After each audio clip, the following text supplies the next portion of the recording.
Guys and girls, I normally get my toys from Adam and Eve. And right now, they have a deal going on where if you type in Band C into the offer code box, you get crazy free gifts. You get 10 tantalizing free gifts. That's one item for him, that's one item for her, one item for both of you to enjoy, 6 free movies, free spicy movies, I should say, plus free shipping. That's 10 gifts. And not to mention, on any one item, you get 50% off. That's a crazy deal. So all you have to do is type in BANDC, that's BANDC, offer code BANDC at checkout on adamandeve.com. You get all of that. Hey, Ride or Dies. Don't forget to follow us on social media. On YouTube, we're Bondage and Clyde. On Twitter, we're at Bondage Clyde. On Instagram, we're Bondage and Clyde 1. And on email, we're bondageandclyde1@gmail.com.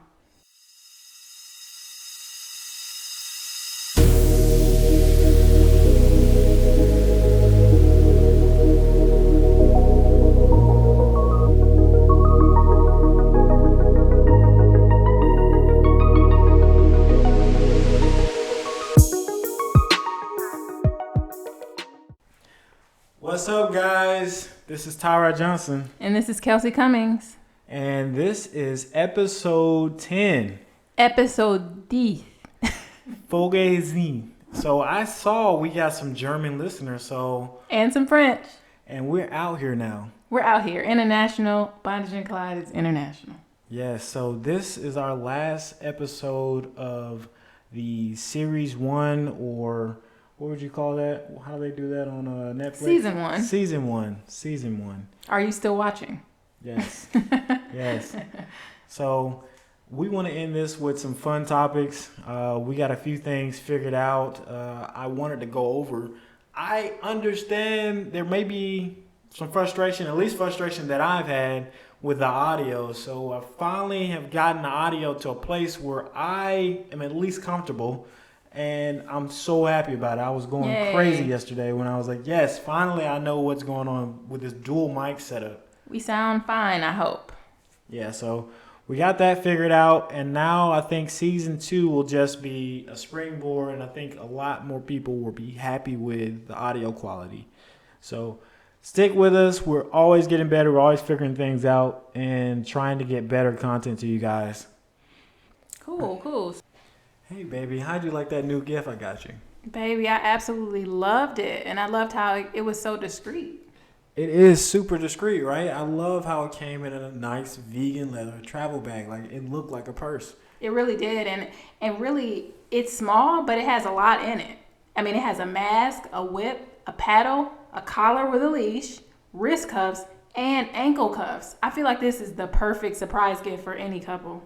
Honestly, for us, we like to try a lot of different toys and gifts, but this really is high quality. The Jimmy Jane Fascination Kit, the 7-piece Fascination Kit is definitely worth it. Go check it out, guys. So this week we got some more feedback from our listeners. Yes. And we got yet another email. So another email from a listener saying, and this is the age-old question. So, does size really matter? So they're asking this to Kelsey and I. What do you guys think? And what's the real?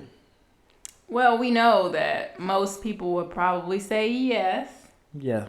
And usually when people say no, it's because maybe they're feeling self-conscious about something.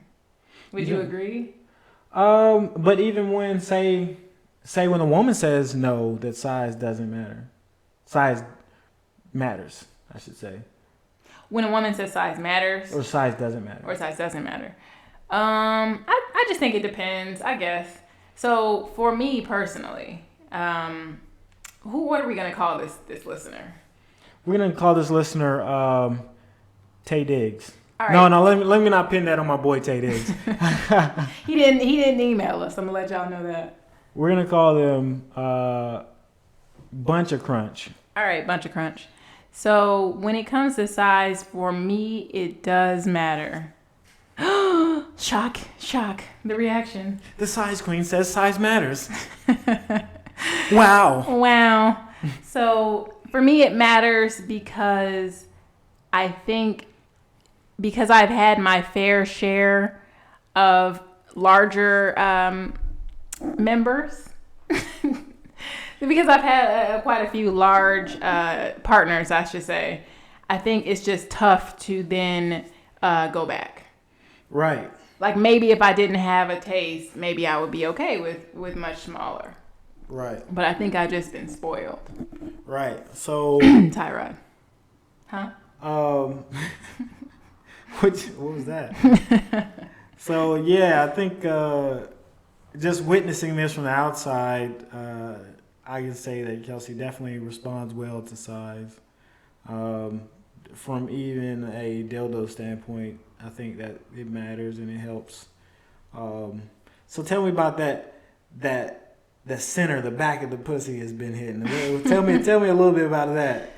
Well, yes. A larger dick is able to not only, massage both of my walls, but also hit the back of my vagina at the same time. Right. And then that sensation is amazing. And if you haven't had it, I suggest you give it a try.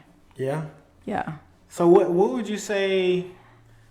What's the minimum you think you need to stretch you out and hit the back of your vagina or hit the spots? The minimum, I would say, will probably be the minimum. So I mean, this is where like, all right, below that you're too small. That's the kind of where we drawing the line for size. Maybe 6.5. 6.5. You think you could be completely fulfilled or filled? I should say. I think I could be filled. He would have to just give me the whole thing every time. Yeah. Like just just give me the head. You gotta put the whole thing in me. Put the whole thing in there. And then if you are able to do that with the good pace and you got rhythm and all that, I think we'll be all right. Okay. Yeah, so that's probably the minimum.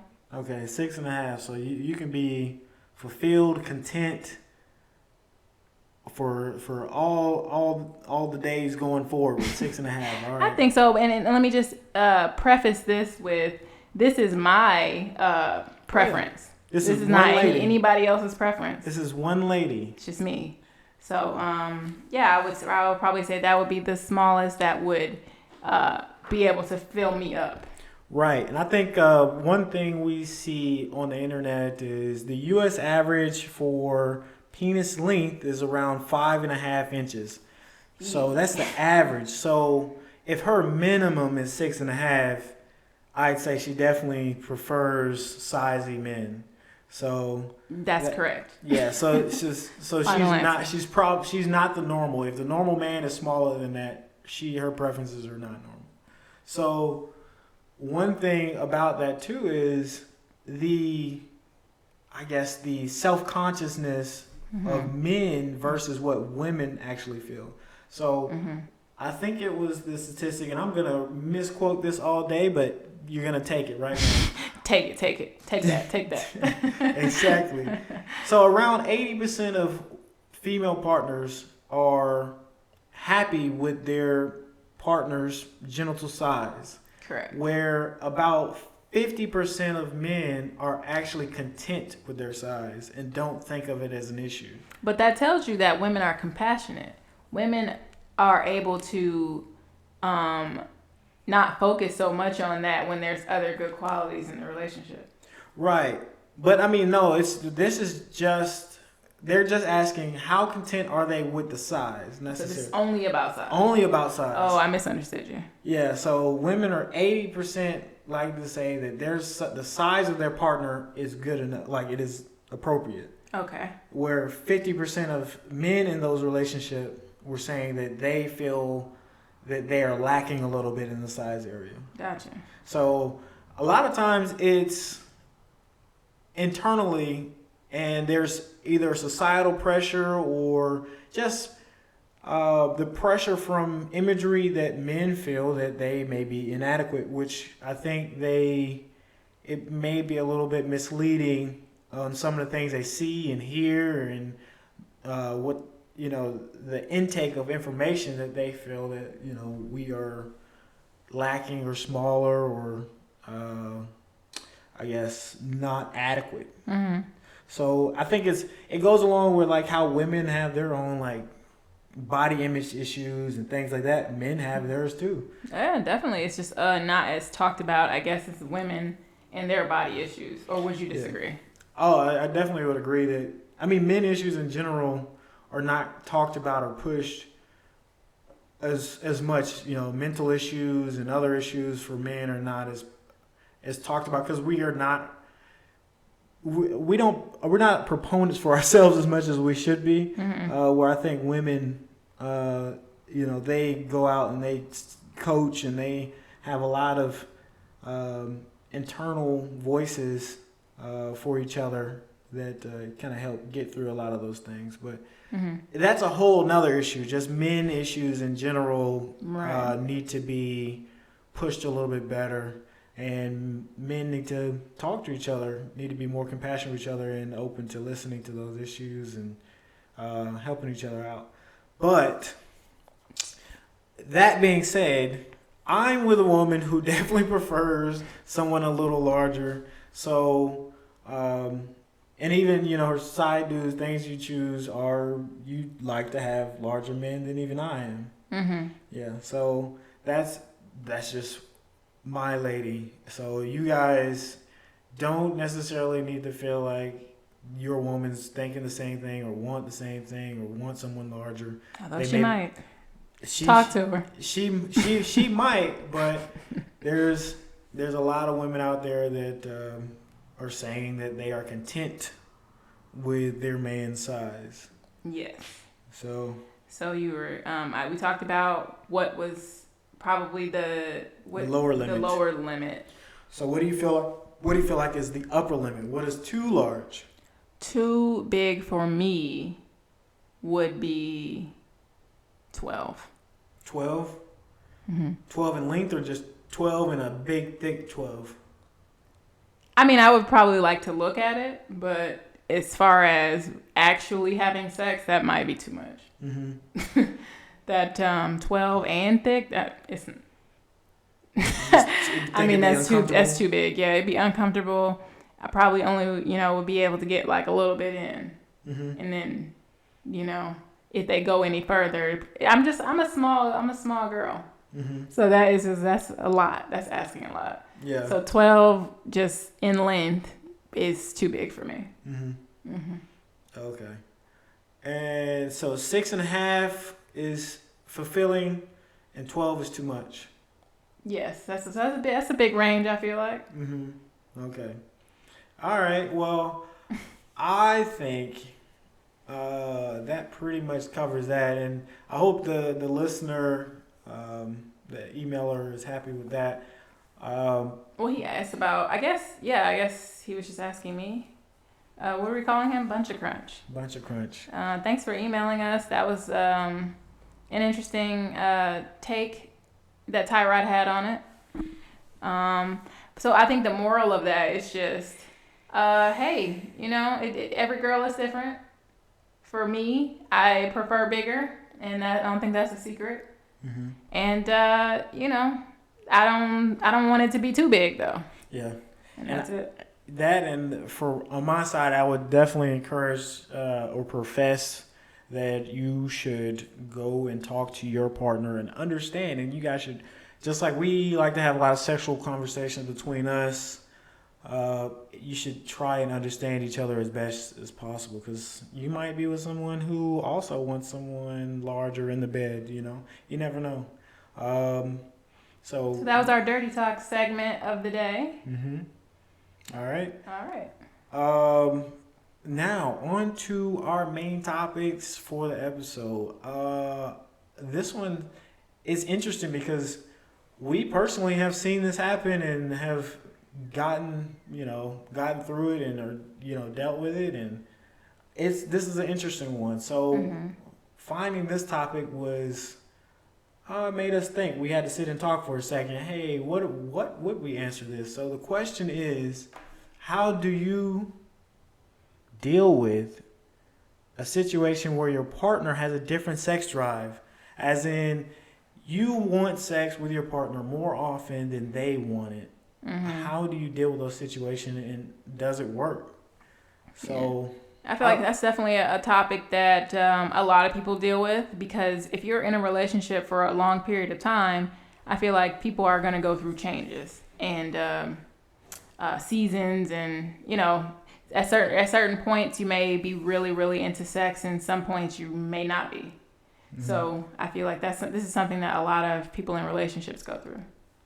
Yeah, like she said, there's always going to be those seasons and things that you have to navigate. Hormones change, lifestyles change, so there might be extra added stress.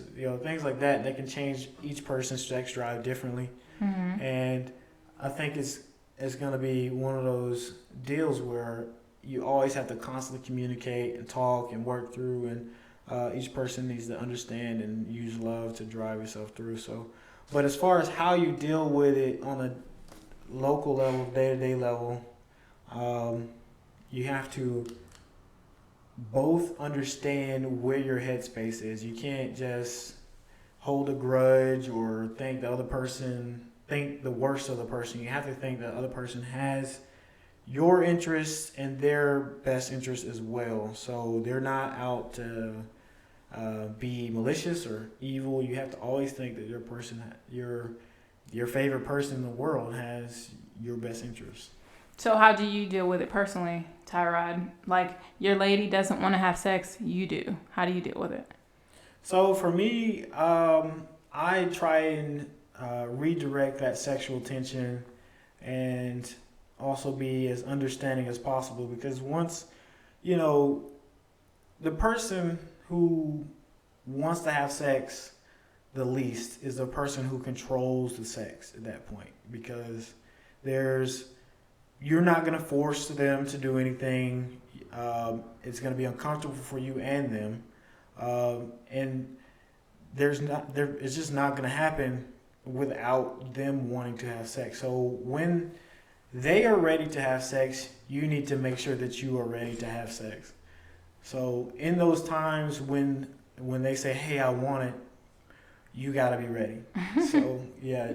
At the drop of a hat. Whether you want it more often, but they don't, and when they are ready, you need to make sure that you're ready, and make it happen, because otherwise it's not gonna happen. So that's one thing, is you have to be ready when the gun fires.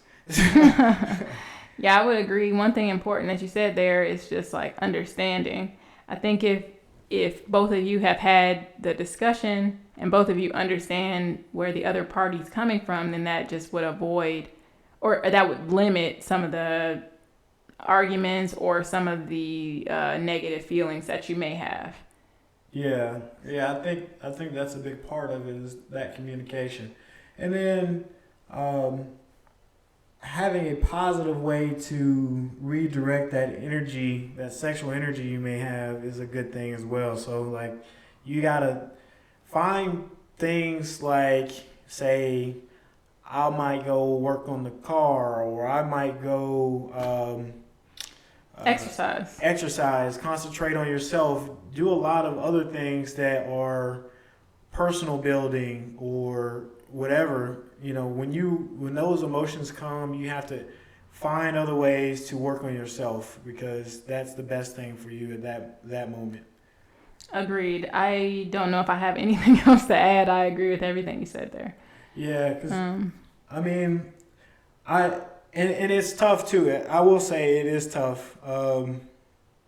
It can happen either way. It can be the woman not wanting the sex. It can be the man not wanting the sex in the relationship. It can happen either way. But I will say it is very tough to deal with that emotion because the initial thing you're going to face is, am I not attracted to them?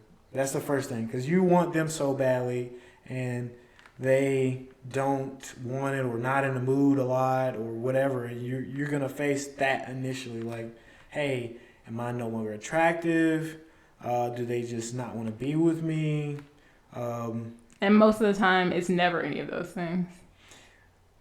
I'm not gonna say most of the time. I can only speak for my situation that it wasn't that, but okay. I was responding to your situation. Right. I'm saying in your situation. Yeah, my situation. So this is obviously coming from a personal standpoint. So that's what you guys just heard just now. So, but in general, I'm not gonna make that generalization that that's what it always is. But that's where your mind is gonna go first. Is does the person still want me? Is there something else that they need? What is it? But you have to work through that, communicate through that, and then the next thing is, what do you do with this energy? What do you do with those feelings? And I mean, it can be tough because you think, hey, I can't direct any, like, it's purposeless, and you find it a ways to think of those sexual things towards the person when there's nothing coming back, or there's not going to be anything coming back. So you have to find ways to build yourself personally, or you have to work on things for yourself. So that's my biggest takeaway. That's the first thing that I start to do, is start to think about, all right, what am I going to do? Work on personal finance, work on a personal project, or whatever. That's my thing. Start redirecting all that sexual energy and turning it into productive energy. Gotcha. Yeah, I agree. I think if I'm in the situation where my partner doesn't want sex and I do, I think my biggest thing is just getting a why. Once I know the why, I'm very comfortable and okay with, that situation. Like, okay, we'll just do it another time. If I don't know the why, that's where the problem comes, and I just start imagining all the different scenarios, and I think that's where the problem is. Like, if I just know the answer, then I won't sit there and think about all these what ifs. So I think my the biggest solution for me when that happens is to just figure out the why. That, and then I think one thing that would be helpful is from the person who doesn't want is often, what do you think? What do I think? What? Yeah, like how do you deal with the situation when you don't want it as often as the person?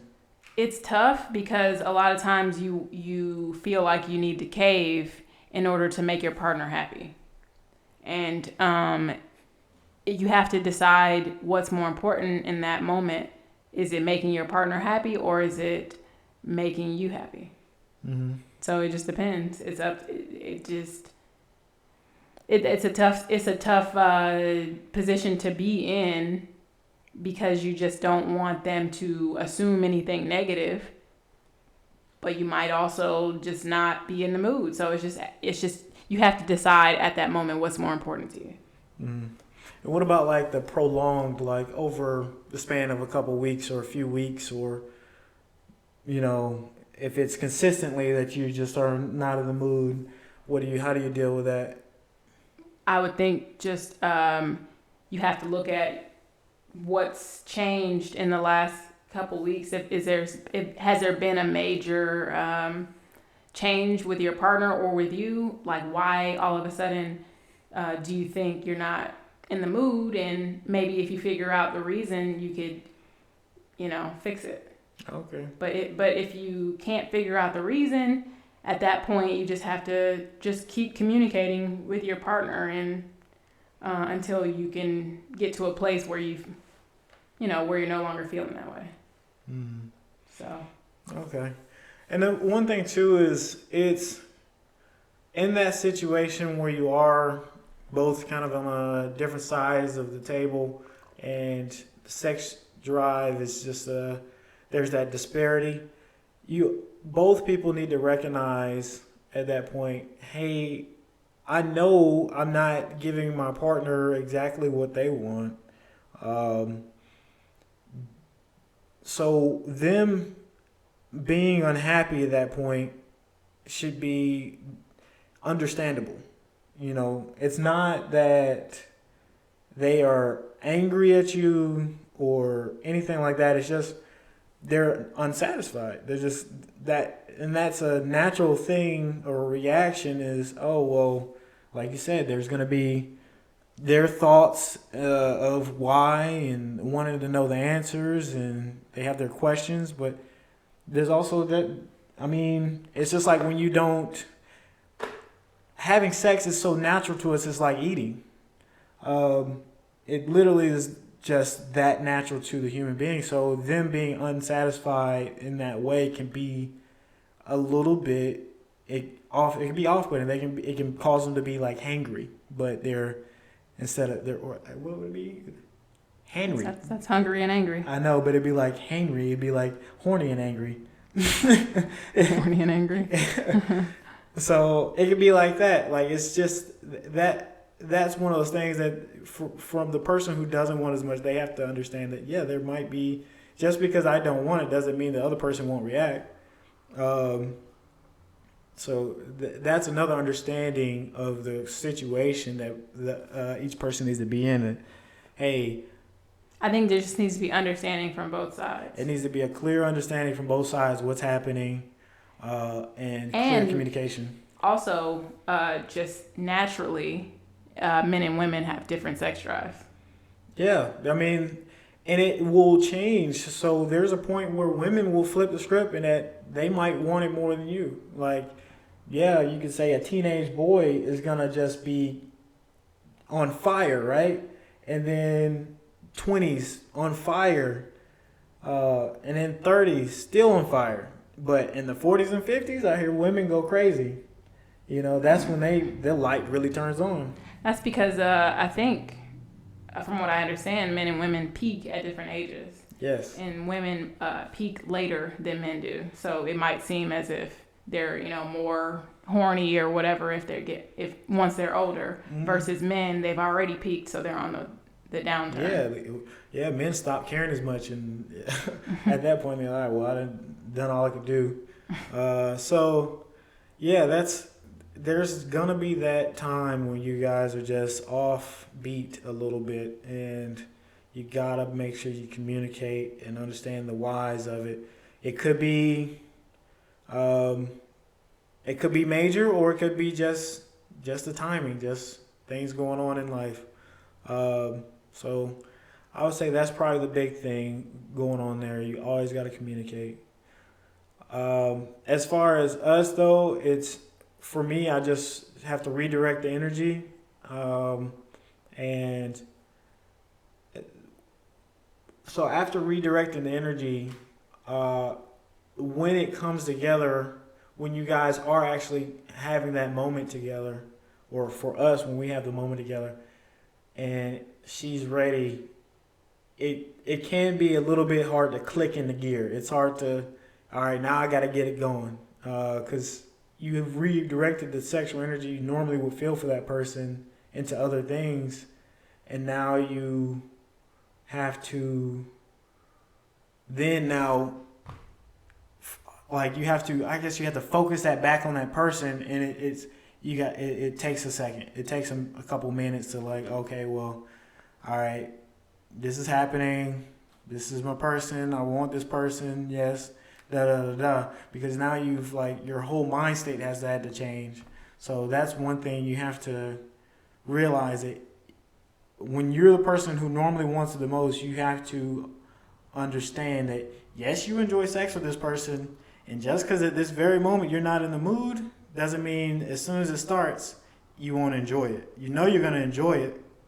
So just get going, get into it. And when it gets going, you'll enjoy it. Don't worry about it. So that's one thing you got to realize, is just because at that moment you're not in the mood doesn't mean you don't enjoy it once things are started. So when you're the person who normally wants it, be ready. You may be in the mood, you may not be in the mood, but you know you're going to enjoy it. So just let it breathe. All right, so the next topic is, what's too old to have sex with? This is an interesting question for me because I feel like I've changed over the years my opinion on that topic. Mm-hmm. I think it's altered a little bit as I've gotten older.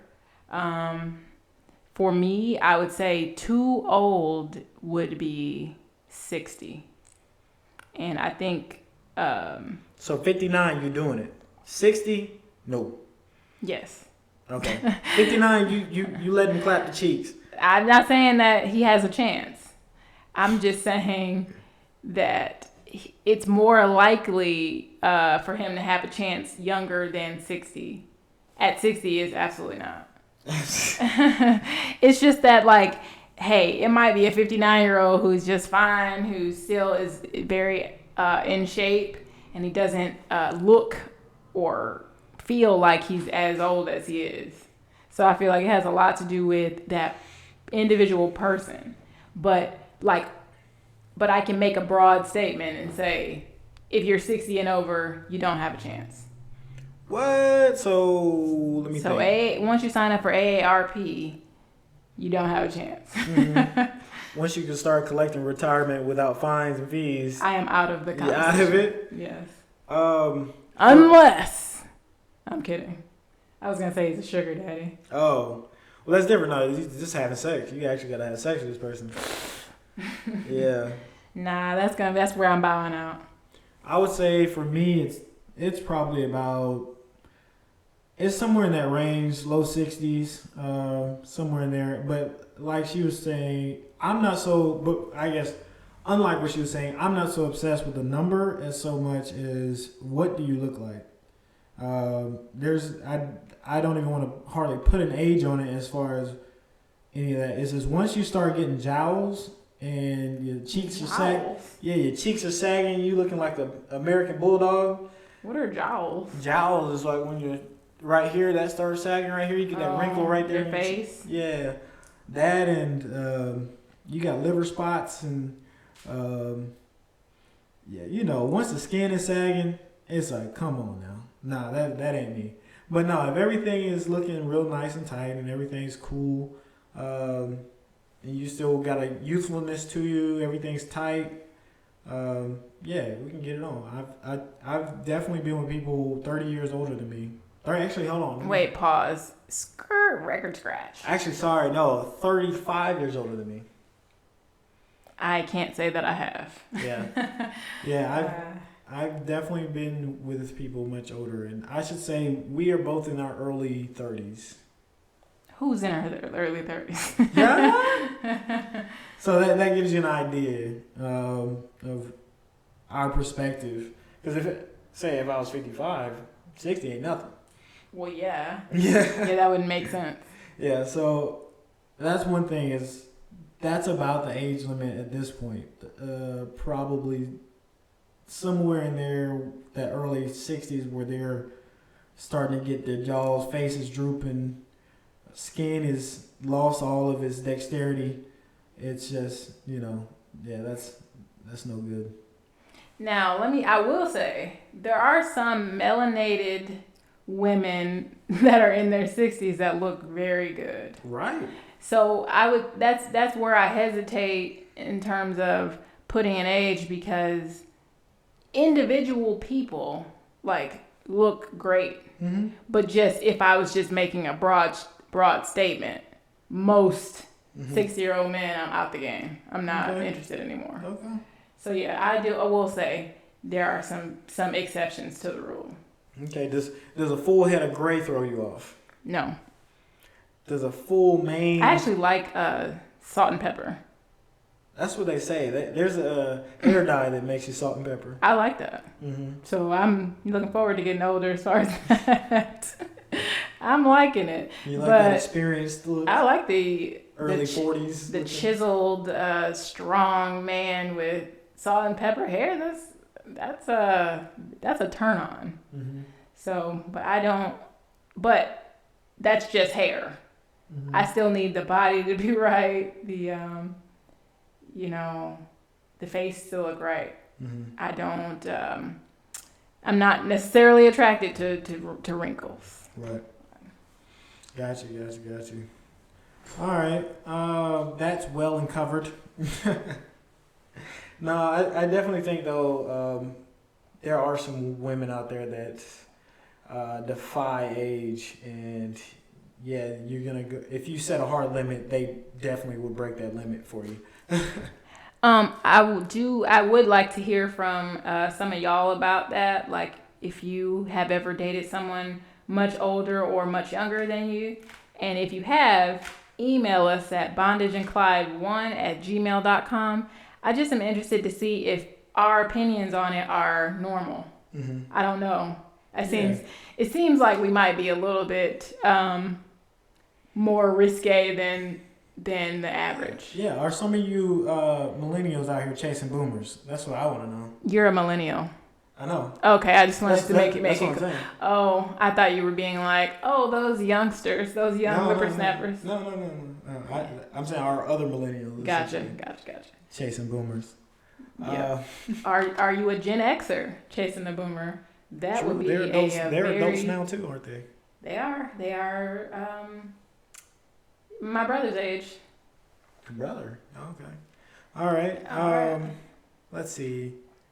The next thing is strange places you've had sex. So this is for all my exhibitionists out there. Doing it dirty in public. Doing the nasty on the grassy. Wah, wah. I'm here all week. Go home though. Boo. All right. And she wants to do stand-up comedy. But anyway. I'm ready. We'll work on your writing. All right. The hate. So let me think though. All right. So what are the strangest places you've had sex? All right. You are on the spot. All right. My first place was... The first place where I lost my virginity was kind of a strange place. It was in the woods.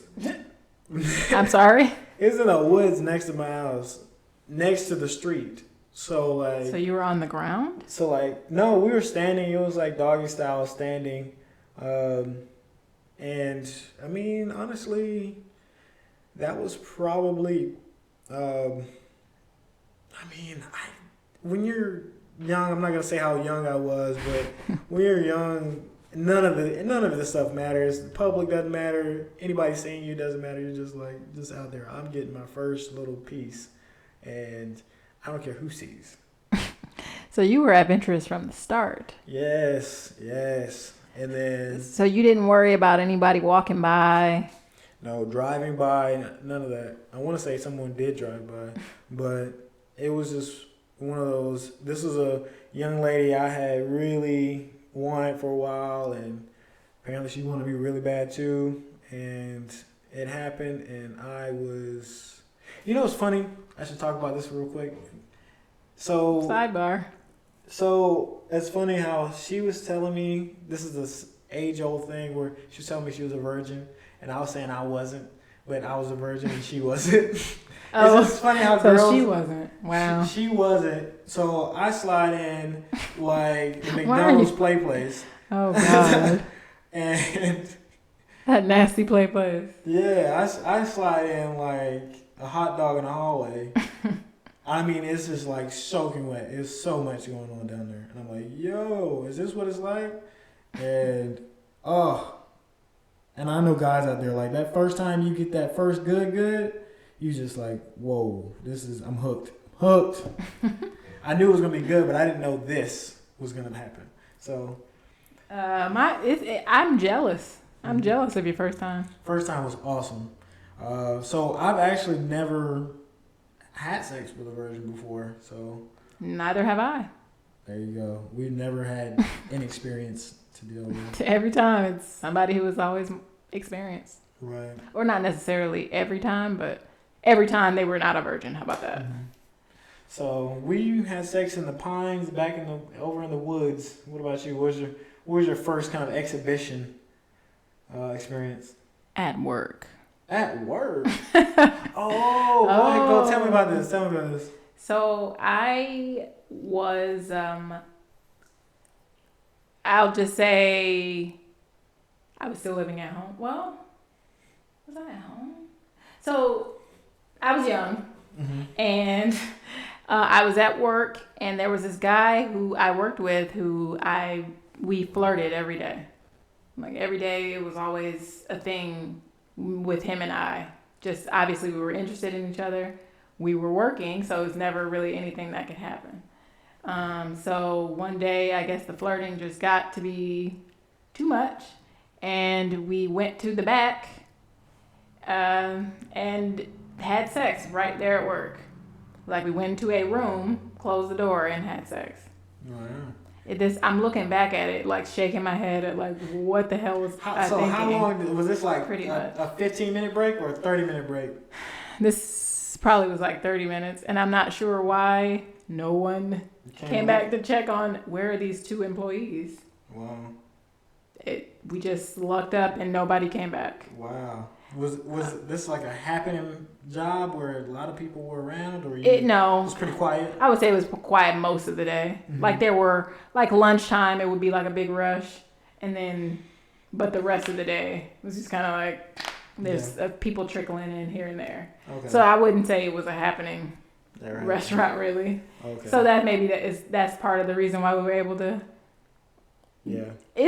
I'm looking back on it like that was so reckless because any of the other employees could have just came back there. Right. So all right, so there was a room. There was a room. Is this not the break room? This is like the manager's office or something like? You're gonna be like janitor what? Closet. So I'm just gonna be honest with you guys right now. This is a restaurant. Okay. And this room had like stock. Oh, the food was in there. Pretty much.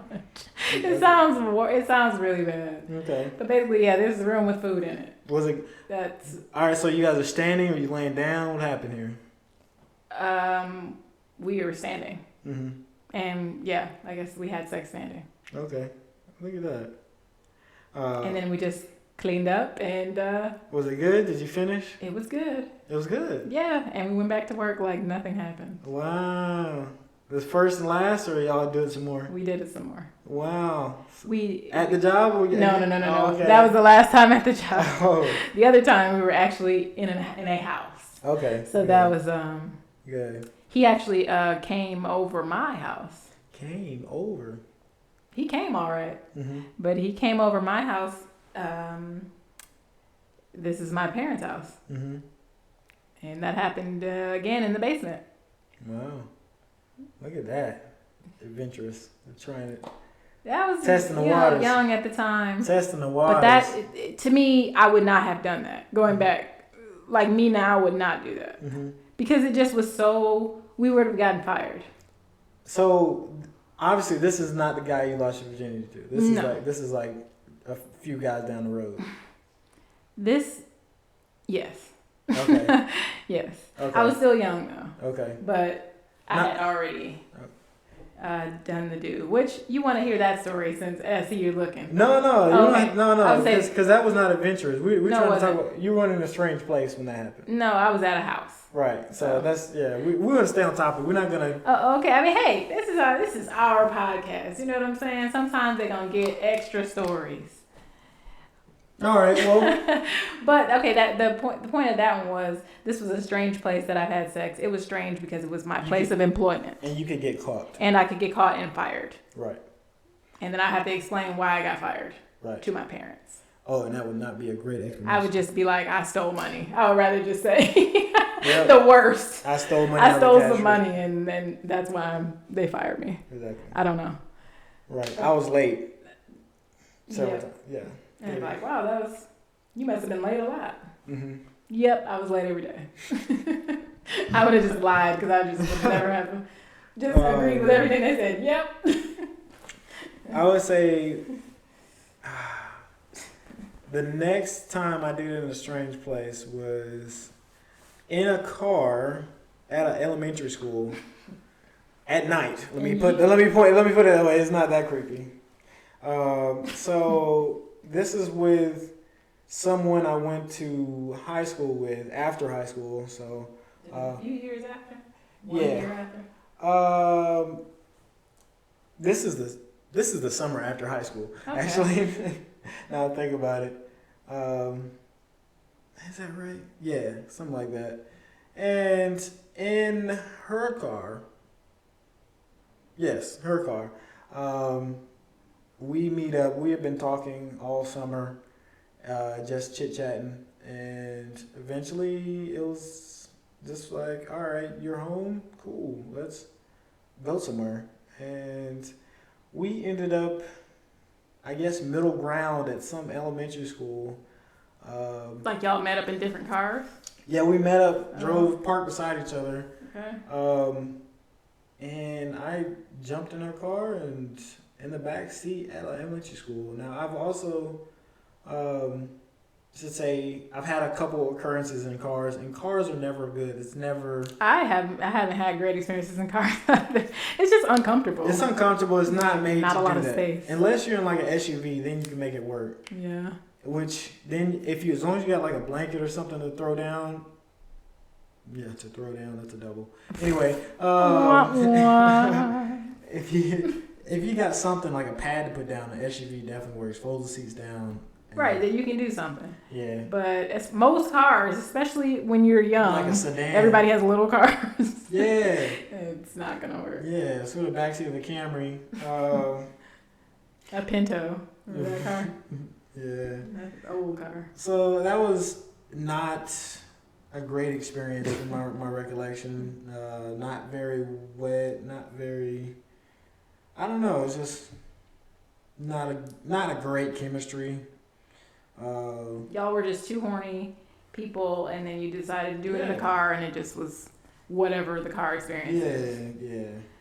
Gotcha. So We you both did had high hopes, and I don't think that either of us were like, that was alright.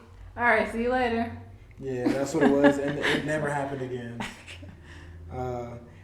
I should paint the picture that back in the day, I had a lot of verses like that. It was like, Just in cars. no, just like not very good. Oh, well, it happens, especially when you're young and you're still learning. You don't know necessarily what you like the best yet because you're still just experimenting. Right. So, I guess I should go through it. There was another time with So hold on, we got the woods, the woods, and a car at an elementary school. The next time was at a car at a grocery store. It's just a lot of cars. Whenever you're in a parking lot somewhere, just look around. You might see Tyrod somewhere in a car. Yeah, exactly. You see a car racking back and forth with the windows fogged. It's Tyrod. Yeah, it's probably me. This time was in a 2-door coupe. Why do you pick the smallest cars? It was in a 2-door coupe. That's just what was driving at the time. In the back seat, the smallest back seat ever, and that one wasn't good. It was with a person. It was with a person I shouldn't have been with, and What does that mean? one of my sister's friends. Oh, Mm-hmm. all right. Carry on. Yep. And it just that wasn't good. That was another overhyped. It didn't turn out that great. So you pictured it better in your head. I pictured it better. She pictured it better, and it just didn't turn out great.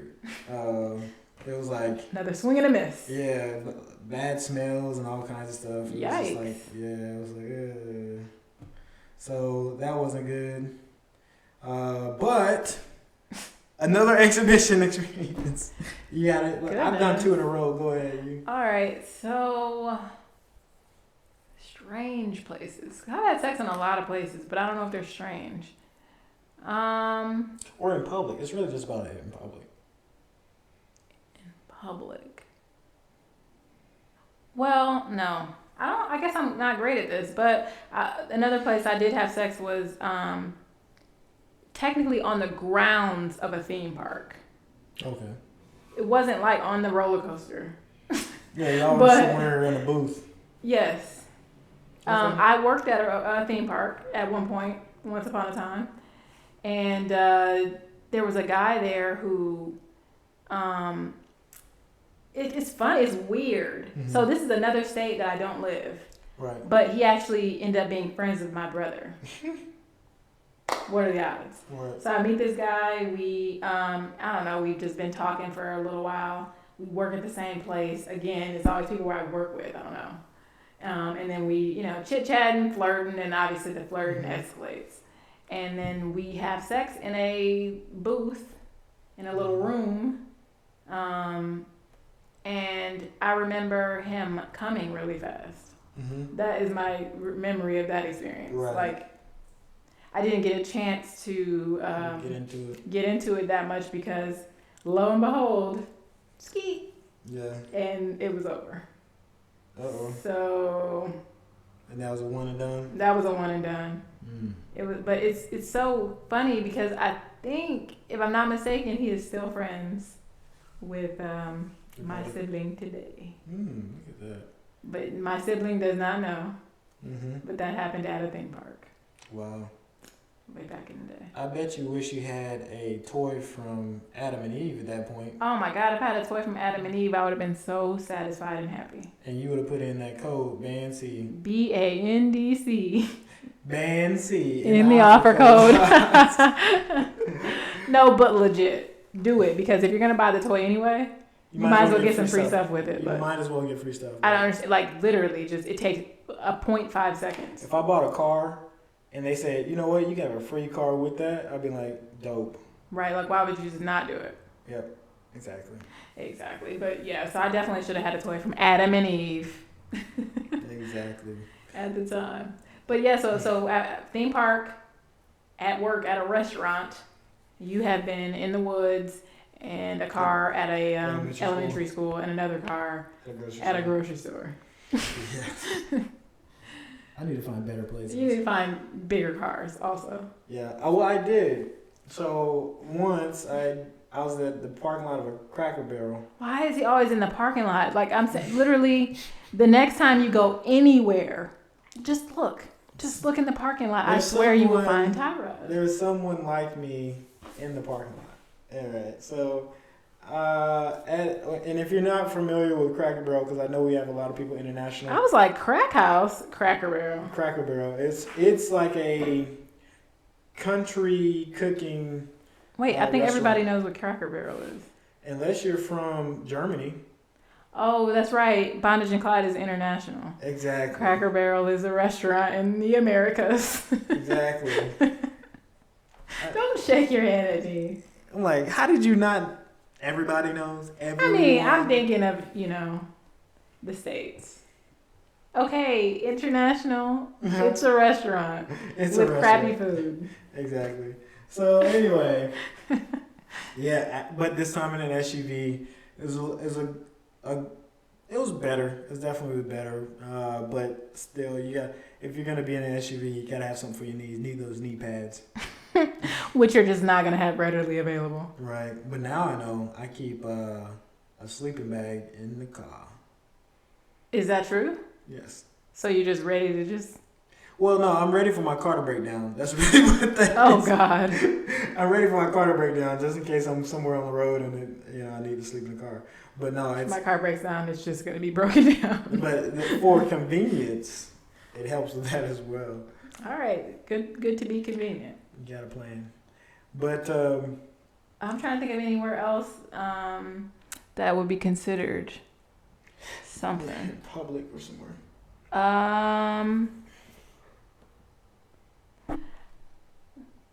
I got fingered before when I was really young in public. Does that count? It may. This is weird, but this is at a high school lock-in. What is that? What's a lock-in? It's like a sleepover where Oh. I don't know why they call it a lock-in. I'm just thinking that now, but it's basically a sleepover, and it's guys and girls, and it's put on through the high school. It was like a senior thing, and Sounds like a terrible idea. Why is it a terrible idea? Because they're high schoolers. There's a bunch of young people with hormones raging And sleeping in probably the gym. yeah, it was like something at school. It was like the auditorium. We're gonna have chaperones who can only there were chaperones there. who can't see what's going on. Yeah, but we were watching a movie at the time in a room where this big projector. And it's probably dark. And it was dark, yeah, and I got fingered there. But it was other students around us. Also getting fingered. Probably. I wasn't concerned about what they were doing because I was in the middle of it. Gross. Yeah, so that happened. I remember. Is this with the guy you lost virginity with? No, it's with another guy. A long, awkward pause. Another guy. Goodness gracious. Ooh, you know. Young Kelsey was in these streets. Listen, I wasn't in the streets. I was at the school lock-in. No, yeah. After being in the streets. Listen, it was very it was PG-13. You know, like it was very. Oh, I ain't never seen no PG-13 movie with somebody getting finger popped. Do you have it? I feel like they'd be in there. No, they didn't show that.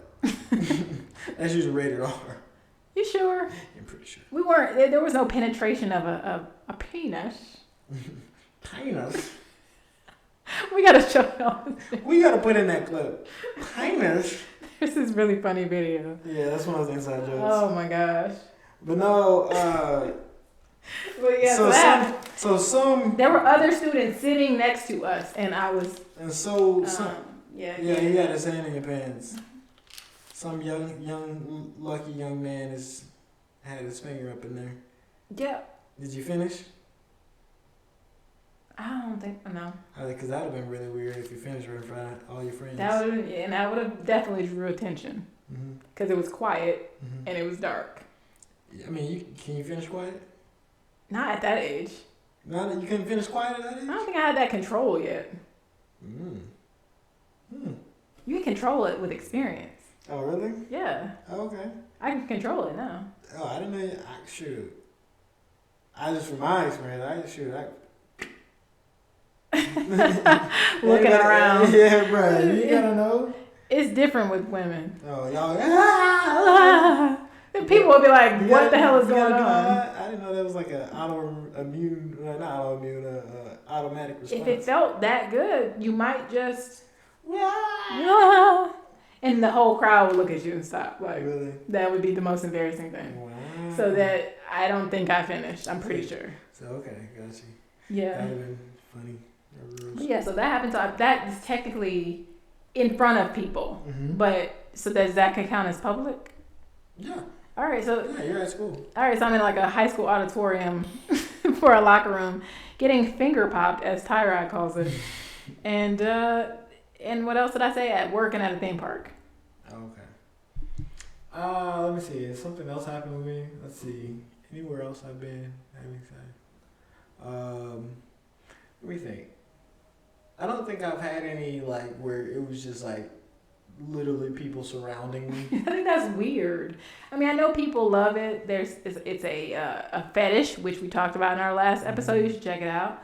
But a fetish for some people to just be in the public, to have other people watching them, things like that, which I think is cool. But me personally, I am dry. I can't do it in front of 90 people like that. I can't like relax and be myself.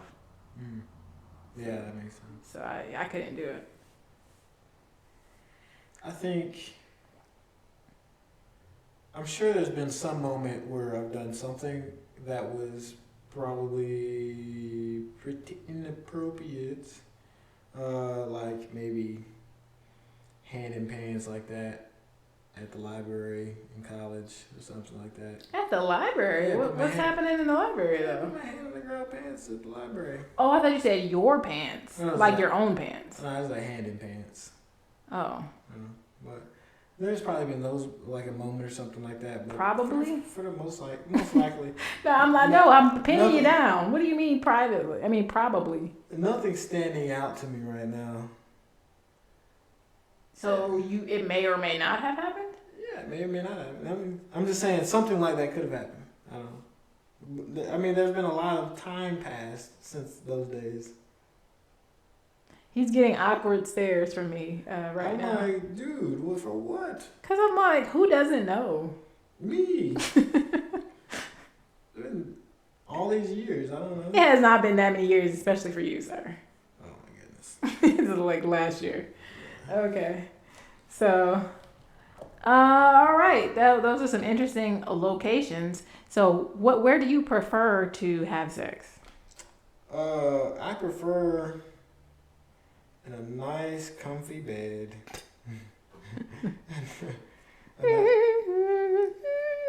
The world's smallest violin. What?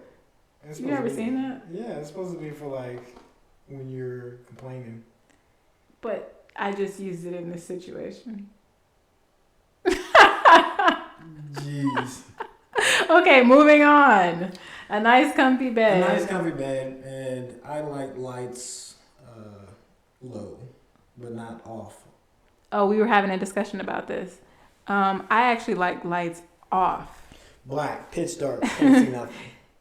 Can't see it. I don't mean like that. But I just don't prefer lights because I just feel like the mood is set more when it's dark. You can still feel everything, and so then nothing is taken away in that regard. I think what we were talking about earlier, where she was like, "Oh, I don't feel like I can be myself." She needs to be in the dark to feel like she can be herself. Myself is very well, how would you describe it, Tyra? I don't know. Yourself as in like your horny side? Yeah. I would describe you as submissive, but I don't think you're not very loud or anything. Just kind of pretty chill, pretty calm. Okay. All right. Yeah, I just like to be in the dark. I don't know why that is. Somebody is a psychiatrist or someone who can explain why people prefer that versus being with, having the light on. Yeah. I don't, and let me say this, I'm not trying to hide anything. I just like it better. Yeah. I'm a pretty visual person, so it's nice to see like what is going on, have those images for yourself. It helps keep everything up and going and hot and sexy because you're looking at this sexy person. So that's it. Maybe you don't like to look at stuff. You just like to be in the dark and just feel. You don't like to just see anything. I'm so much more about feeling than anything else. Yeah. I understand that you're a very visual person. And I would say I'm visual too, but I think the visual matters before we get into bed. Like, you're not getting in the bed if I'm not pleased visually. Right. So I think we've already gotten that out of the way.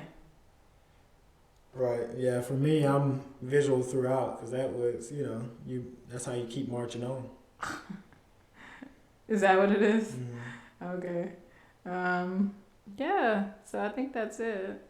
All right. Well, this was kind of interesting. I know some of the things we talked about were close to home, and some of the things were, a little bit about our experiences. And so everybody on this episode 10 has found out a little bit more about us. And I think that's something that people may like. Hopefully people reply and send us emails and give us a little bit of insight on what you like, what you don't like. It's kind of cool to see what hits home for certain people and what doesn't.